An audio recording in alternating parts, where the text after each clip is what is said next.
రోజుల్లో విద్య వైద్యం అనేవి అందరికీ అందని ద్రాక్ష పండులాగా మారిపోయాయి. సాధారణంగా అందాల్సిన నాణ్యమైన విద్య వైద్య సౌకర్యాలు సగటు మనిషికి భారంగా మారిపోతున్నాయి. ఇలాంటి పరిస్థితుల్లోనూ కార్పొరేట్ స్థాయి వైద్యాన్ని ఉచితంగా అందించే ఆసుపత్రి కూడా ఉందంటే మీరు నమ్ముతారా?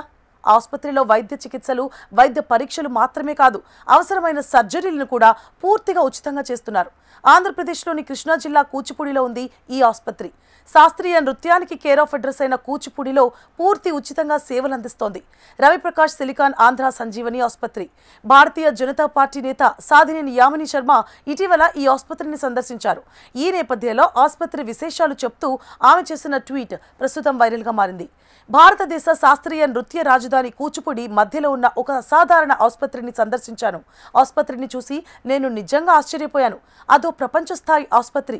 పూర్తిగా దాతృత్వంతో నడుస్తోంది. రోగ నిర్ధారణ, వైద్య పరీక్షలు, శస్త్రచికిత్సలను కూడా సున్నా ఖర్చుతో ప్రజలకు అందిస్తోంది. బిల్లు లేదు, షరతులు లేవు, వివక్ష లేదు. సిలికాన్ ఆంధ్ర వ్యవస్థాపకుడు ఆనంద్ కూచిబొట్ల దార్శనికతతో సీనియర్ జర్నలిస్ట్ రవిప్రకాష్ సహా మరెంతో మంది సహకారంతో ఈ ఆసుపత్రి ఏర్పాటైంది. ఈ ఆసుపత్రిలో అధునాతన వైద్య పరికరాల నుంచి మౌలిక సదుపాయాల వరకు ప్రతిదీ నిబద్ధత, కరుణ, దార్శనికతను ప్రతిబింబిస్తుంది. ఇది కేవలం ఆసుపత్రి కాదు, ఇది మానవత్వం, సేవ, నిజమైన దేశ నిర్మాణం ఇలా ఉంటుంది అంటూ సాధినేని యామిని శర్మ ట్వీట్ చేశారు. మరోవైపు కూచిపూడి గ్రామంలో 200 పడకల సౌకర్యంతో సిలికాన్ ఆంధ్ర సంజీవని ఆసుపత్రి ఏర్పాటు చేశారు. సిలికాన్ ఆంధ్ర మద్దతుతో పాటుగా విరాళాల సాయంతో చుట్టుపక్కల గ్రామాల ప్రజలకు ఈ ఆసుపత్రిలో ఉచితంగా వైద్యం అందిస్తున్నారు.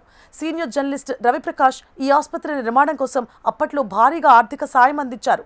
కూచిపూడి సహా దాని పరిసరాల్లోని 70 గ్రామాల ప్రజలకు ఈ ఆసుపత్రి ద్వారా వైద్య సేవలు అందిస్తున్నారు. ఈ ఆసుపత్రిలో జనరల్ మెడిసిన్ తో పాటు కార్డియాలజీ, గైనకాలజీ, చిన్నపిల్లల విభాగాలను ఏర్పాటు చేశారు.